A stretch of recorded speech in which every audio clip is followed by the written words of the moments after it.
आज के इस खूबसूरत कार्यक्रम में मैं भी आरएसएस से बड़ा जुड़ाव रखती हूं। अश्वनी सर, अश्वनी बजाज जी, जिन्होंने वास्तव में बहुत ही खूबसूरत बातें बताई। मेरे बड़े भाई सिर्फ प्राइवेट स्कूल संस्था ही नहीं चलाते, पूरे हरियाणा के प्राइवेट स्कूलों की जो लीडरशिप करते हैं, मैं गर्व के साथ कहती हूं, जब भी अखबार में पढ़ती हूं, सत्यवान कुंडू भाई साहब जो मेरे को बहुत ही ज्यादा हमेशा मोटिवेट करते हैं। अनिल सर, जब मैंने उनको सुना तो बहुत सारी बातें जब मैंने उनकी स्टेज से सुनी तो मेरे अंदर एक ऐसी बातें जो रोंगटे खड़े कर देने वाली हैं और जो हर व्यक्ति के जीवन में काम आती हैं।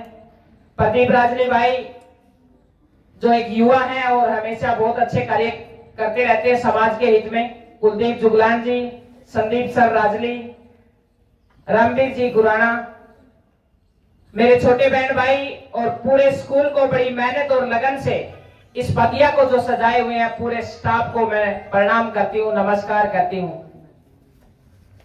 आप सबने आज इतना खूबसूरत आयोजन मैं देख रही हूँ, धूप में आप सब बच्चे बैठे हैं, लेकिन विद्यार्थी जीवन के अंदर जितनी आप तपस्या करेंगे और जितना अपने आप को तपाएंगे वो आपके जीवन में काम आएगा, ये मैं आपको विश्वास दिला के जाती हूँ। आप सौभाग्यशाली हैं। मैं प्राउड के साथ कहती हूं, मैं गर्व के साथ कहती हूं, मैं हिंदुस्तान की बेटी हूं और मेरा हिंदुस्तान सोने की चिड़िया है, था और रहेगा। क्योंकि जो 6 ऋतुओं का आनंद हम लेते हैं, मैं अंटार्कटिका गई, 6 महीने रात 6 महीने दिन, इतने मोटे मोटे कुर्ते लोगों के शरीर पर तो वही नहीं उतरे, जहां जीवन यापन नहीं है। जितने भी लोग वहां काम कर रहे हैं वो रात 6 महीने रात 6 महीने दिन इस मौसम का आनंद लेने के लिए वो तरस रहे हैं। मैं जब अलास्का, देनाली, अमेरिका गई, वहां भी यही हालात, 6 महीने दिन 6 महीने रात। किसी भी देश के अंदर गई, 7 महाद्वीपों में जब गई, तो मुझे मेरा सबसे ज्यादा खूबसूरत यदि देश लगा तो वो हिंदुस्तान लगा, जहां पर विभिन्न प्रकार की ऋतु और विभिन्न प्रकार की वेशभूषा जाती है।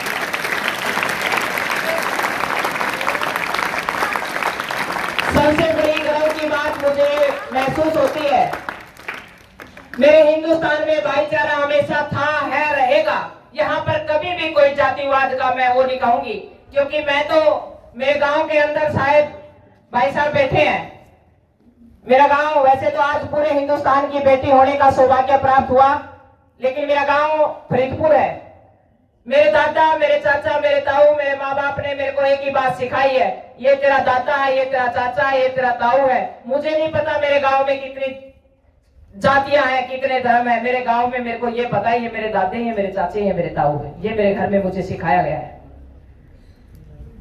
कुछ कहना नहीं चाहूंगी, स्कूल का प्रोग्राम है, कुछ पार्टियां आती है, मैं नाम नहीं लेती, राजनीतिक पार्टियां आती है, वो जातिवाद के नाम पे, धर्म के नाम पे आकर के हमने कुछ समय के लिए हमने बरगला के चली जाती है और उसका भुगतान हम लोगों ने करना पड़ता है। वो आएंगी अपना वोट बैंक पूरा करने के लिए और अपना जीत के चले जाएंगे। लेकिन मैं एक बात कहती हूँ, आप सभी फील करना, आप सब बच्चे, जब हमारे घर में कोई भी समस्या आती है, क्या आपके साथ सबसे पहले कौन खड़ा होता है? सबसे पहले हमारा पड़ोसी हमारे साथ खड़ा होता है, बच्चे किसी भी जाति का हो, रिश्तेदार, बाकी भाईचारा बाद में आता है। मेरे हिंदुस्तान की ये खूबी है, मेरा हिंदुस्तान हमेशा अलग हमारी संस्कृति से जाना जाता है। हमारी संस्कृति हमारी सबसे बड़ी मजबूती है। जब हमारा देश गुलाम हुआ तो अंग्रेजों ने कहा अगर हिंदुस्तान को तोड़ना है तो सबसे पहले हमने इनकी संस्कृति को तोड़ना होगा। आज मैं गांव में जाती हूं, देखती हूं कि गांव के अंदर आज हमारी जो कढ़ौड़ी बिलोड़ी वो चीजें हैं वो आज समाप्त होती जा रही है। मैं चाहती हूं कि दोबारा से वो लौटे, वो हम जहां दूध दही का खाना, वो मेरा हरियाणा। मैंने विश्व की सबसे ऊंची चोटी पर एक बार नहीं, 2 बार नहीं, 3 बार अपने देश का तिरंगा लहराने का सौभाग्य प्राप्त हुआ।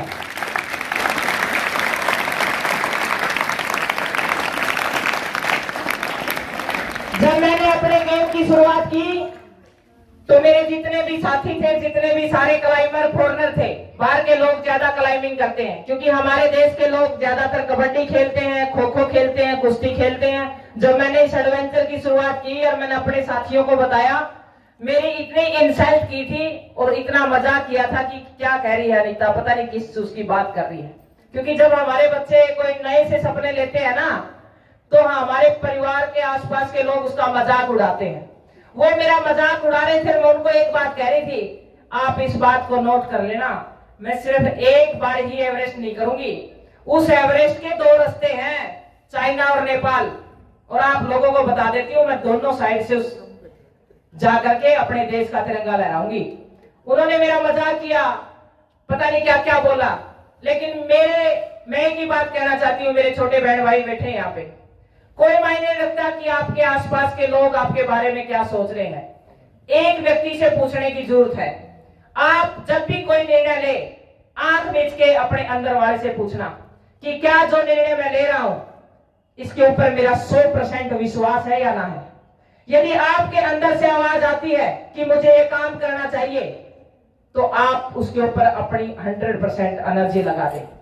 और ये भी पता, जो भी काम करता है वो विचारों के ऊपर करता है, नेगेटिव हो चाहे पॉजिटिव हो, दो तरह के विचार आते हैं। मैं अमेरिका तक कैसे गई, एक आम से घर में जन्म लेकर के, बहुत ही अभाव, विपरीत हालात, 12 साल की उम्र में पिता गुजर गए, मेरी मां चारपाई पे पड़ी है, घर में कोई बताने वाला नहीं है, मैंने बरवाड़ा तक का रास्ता नहीं पता था, मैं बरवाड़ा कैसे आऊं। मेरे पास के लगता गांव दौलतपुर है, मुझे ये नहीं पता था मैं दौलतपुर कैसे जाऊंगी। लेकिन मेरे अंदर विचार थे, मेरे अंदर इच्छा शक्ति थी, मेरे अंदर एक पावर थी। वो कहां से आई? मेरे घर में रागनियां बजती थी। हरियाणा प्रदेश है, रागनियां बहुत ज्यादा सुनी जाती है। मेरे घर के अंदर सुभाष चंद्र बोस, भगत सिंह, उधम सिंह, कैसे उधम सिंह ने लंदन में जाकर के जनरल डायर को मारा, किस तरीके से उस जलियांवाले बाग का बदला लिया, उस क्रांतिकारी वीर की स्टोरी मेरे घर में सुनाई जाती थी। अंबेडकर के बारे में मेरे पिता मुझे बताते थे, रविदास जियों की कहानी मुझे, कबीर जियों की कहानी मुझे सुनाई जाती थी। रानी लक्ष्मीबाई कैसे अंग्रेजों के साथ लड़ी, वो मेरे दादा, अनपढ़ जरूर थे लेकिन वो मुझे रागनियों के माध्यम से वो सुनाते थे। उन विचारों ने मेरे अंदर देशभक्ति की भावना भरी और मेरे अंदर एक इच्छा शक्ति आई कि मैंने अपने देश के लिए कुछ करना है। मैं छोटी सी कहने लगी कि मैं अपने देश के तिरंगे को बहुत ऊंचे लेके जाऊंगी, बहुत ऊपर लेके जाऊंगी। ये नहीं पता था किस माध्यम से जाऊंगी, क्योंकि अपने तो आसपास कहीं भी माउंटेन नहीं है। ग्लेशियर मास्टर बताते थे डंडा मार मार के कि ग्लेशियर ये है, ग्लेशियर ये है। रट रट के किताबों में पता नहीं चला ग्लेशियर क्या है। ग्लेशियर में जाकर टेंट लगाया तो पता चला कि ग्लेशियर क्या है, कितना ठंड और कितना माइनस टेम्परेचर है।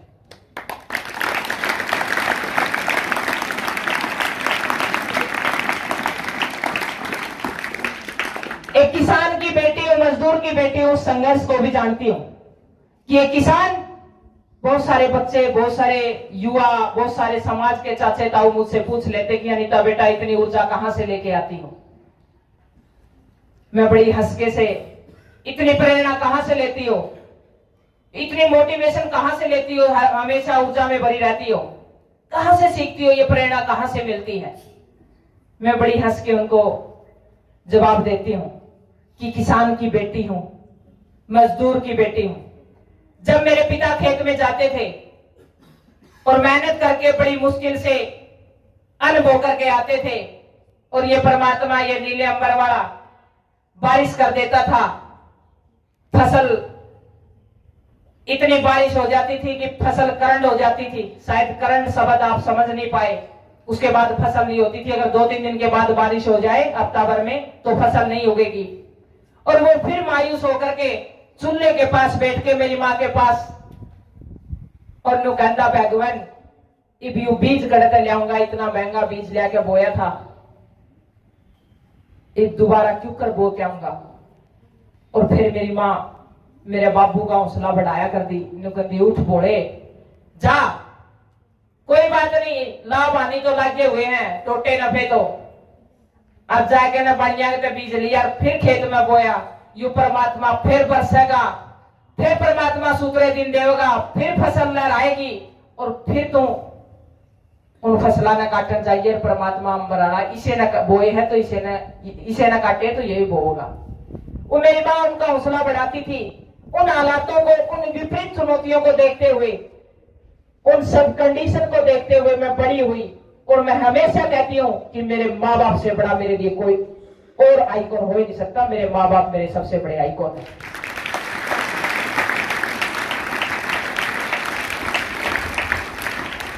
कोई व्यक्ति अच्छे से रेहड़ी लगा रहा है, साफ सुथरी रेहड़ी लगा करके फ्रूट बेच रहा है बड़ी मेहनत और लगन से, और उसकी इच्छा शक्ति है कि मैं सांझा तक 1000 रुपया फ्रूट पक्के बेच दूंगा, और उसका बोलने का लहजा, ग्राहक को बात करने का तरीका, वहां से भी मैं मोटिवेट होती हूँ। कोई टीचर अपने इन बच्चों को अपने बच्चे समझ करके प्यार करके, जैसे सत्यवान भाई साहब मैं जब देखती हूँ कि इन्होंने इस स्कूल को, इस बगिया को, ये वैसे नहीं खड़ी हुई है, इतनी मेहनत और लगन से अपने बच्चे मान करके इनको पढ़ाया है, तो मेरे को यहां से प्रेरणा मिली।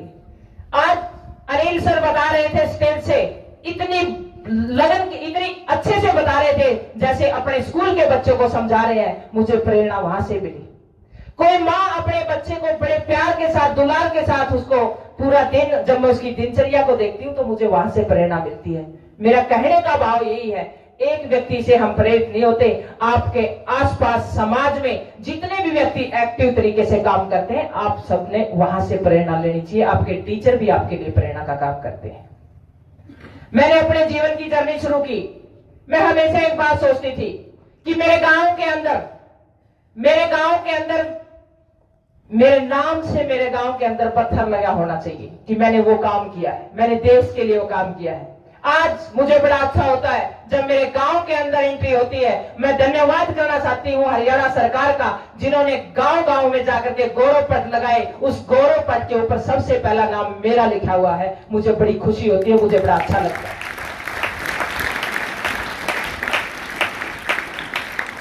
आज मैं यहाँ पे बुलाई गई हूँ, अनीता बहुत सारी होंगी इस इलाके के अंदर, मेरे नाम की लड़कियां बहुत मिल जाएंगी।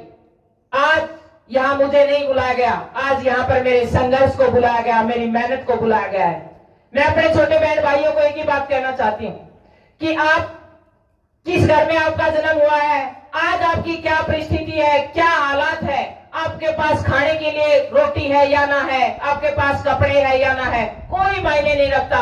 आप किस जाति में जन्म लिया, किस धर्म में जन्म लिया, मायने ये रखता है कि आपका लक्ष्य क्या है, आपका टारगेट क्या है, आप उसके पीछे कितने पागल हैं, कितनी कड़ी मेहनत आप उसके पीछे कर रहे हैं।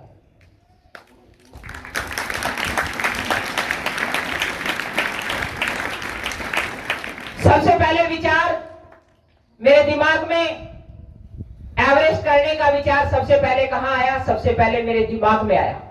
वो झंडा जो मैंने विश्व की सबसे ऊंची चोटी पर लहराया, वो सबसे पहले मेरे दिमाग में लहराया। मेरे दिमाग में मैंने उस सपने को क्लियर किया, उसके बाद उसके ऊपर फिर मैंने काम किया, तब जाकर के वो विश्व की सबसे ऊंची चोटी पर चढ़ा, लहराया। उसके बाद मेरे घर में मेरे चाचे ताऊ, मेरे आसपास में समाज के लोगों ने, ये नहीं पता कि सातों महाद्वीप कैसे जाए जाएंगे। उन सातों महाद्वीपों को जिस पे भी मैं गई हूं, सबसे पहले वो खाका मेरे दिमाग में तैयार हुआ, मेरे विचारों में तैयार हुआ, उसके बाद जाकर के मैंने वो क्लाइम किया। मेरा कहने का भाव मेरे छोटे बहन भाइयों को यही है कि कोई भी चीज पहले आपके दिमाग में विचार के रूप में तैयार होती है।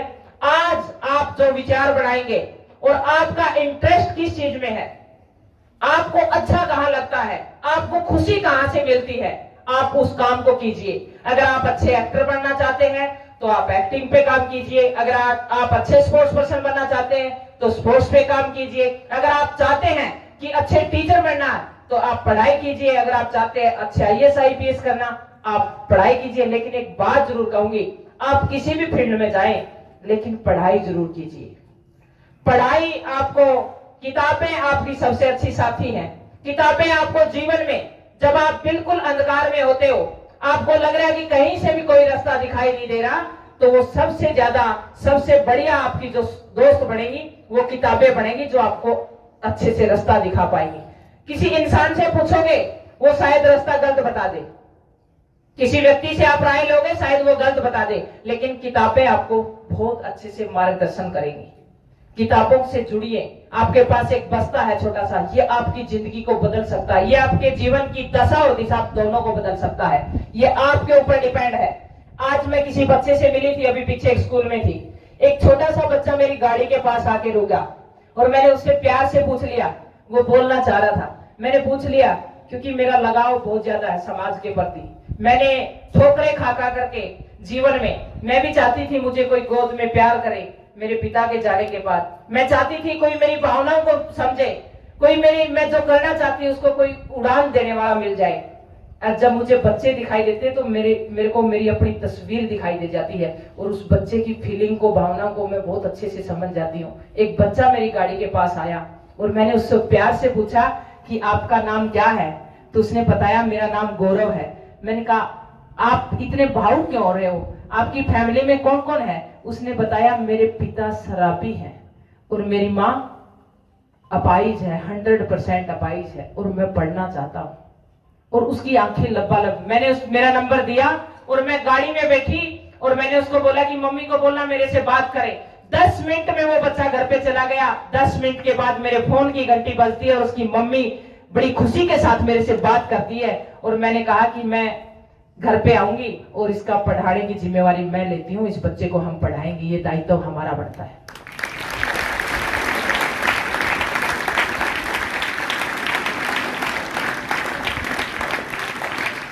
मैंने कहा कोई बात नहीं, पिता शराब पीते तो हम उसको भी समझाएंगे, लेकिन आज के बाद जब भी तुझे कोई समस्या लगे, कोई परेशानी तेरे जीवन में आए तो फोन मिलाएगा और मेरे से बात करेगा। आज से माँ बाप में आपकी माँ बाप मैं हूं। मेरा मकसद एक ही है कि जो दर्द मैंने देखे हैं, जो जीवन में मेरे जीवन में अभाव रहा है, मैं चाहती हूं कि मैं समाज के उस कोने तक पहुंचूं, मेरी आवाज वहां तक पहुंचे और मेरे कदम वहां तक पहुंचे। जिस बहन भाई को मेरी जरूरत है मैं उस बहन भाई को भी जगा करके पढ़ा करके आगे बढ़ाना चाहती हूँ, उसको मैं आत्मनिर्भर बनाना चाहती हूँ ताकि उसका शोषण ना हो, ताकि उसको वो अपने जीवन को खुशहाली तरीके से जिए। मेरा जीवन बहुत चुनौतियों से रहा। सत्यवान भाई साहब तो बहुत जानते हैं कि मेरे कोई बड़े घर की बेटी नहीं रही हूं, लेकिन मैं एक बात कहती हूं हमेशा, इंसान को अगर इंसान के जीवन में चुनौतियां ना आई, अगर इंसान के जीवन में दुख नहीं आए, विपरीत हालात नहीं आई, तो फिर उसका पता कैसे चलेगा, वो निखर के कैसे आएगा, वो सोना कैसे बनेगा, वो हीरा कैसे बनेगा। जब आग में हीरे को उसको तपाया जाता है, कोयले को, तो तभी जाकर के सोना बनता है। तो अगर आपके सामने चुनौतियां नहीं आएगी, बाधाएं नहीं आएगी। जब मैं मेरे गांव से निकली थी तो कुछ लोग पॉजिटिव भी थे, कुछ नेगेटिव भी थे। मैं धन्यवाद सबसे पहले उन नेगेटिव लोगों का करती हूं जिन्होंने मुझे बार बार सिखाया, जिन्होंने मेरे को बार बार जगाया कि अनीता बेटा आपने रुकना नहीं है, आपने बहुत आगे जाना है, आपने देश के लिए बहुत कुछ करना है, आपने देश के लिए बहुत बड़े बड़े पदों पे रह करके देश की सेवा करनी है। आज भी जाती हूं तो बड़े बुजुर्ग यही आशीर्वाद देते हैं। अभी सर बता रहे थे कि हमारे समाज में, खासकर यूथ को कहती हूं मैं, बच्चों को कहती हूं, बड़े बुजुर्गों के पास जरूर बैठे। आपको नहीं पता उनके आशीर्वाद में कितनी बड़ी ताकत है, कितनी बड़ी पावर है, कितना बड़ा आशीर्वाद है। जब मैं 2015 के अंदर चाइना के अंदर क्लाइंब कर रही थी तो बहुत बड़ा भूकंप आया था नेपाल में और बहुत बड़ी त्रासदी हुई थी। बहुत सारे साथी उसमें एक्सपायर हुए, बहुत सारे एक्सीडेंट हुए, बहुत सारे की टांग टूटी, किसी की बाजू टूटी, लेकिन मैं सौभाग्यशाली रही। मेरे देश के लोग, मेरे देश के बच्चे मेरे लिए प्रेयर कर रहे थे और उन दुआओं ने, उन आशीर्वादों ने मैं 22,500 फीट पे क्लाइंब कर रही थी और इतने बड़े माउंटेन पर मैं सुरक्षित रही। मेरे को एक बाल तक भी मेरे को बाका नहीं हुआ, मैं स्वस्थ रही वहां पर। ये आशीर्वाद है।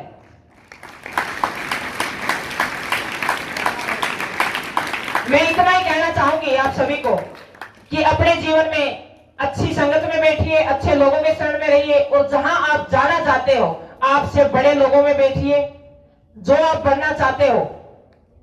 धीरू भाई अंबानी जब पेट्रोल पंप पे तेल भरते थे तो वो 500 रुपए कमाते थे और उनका सपना था कि मैं बहुत बड़ा बिजनेसमैन बनूंगा। तो वो देखते थे कि बड़े लोग क्या काम करते हैं, तो वो 500 रुपए का, जब उनकी जेब में सिर्फ 500 रुपए होते थे तो वो 500 रुपए की कॉफी पीने चाहते थे।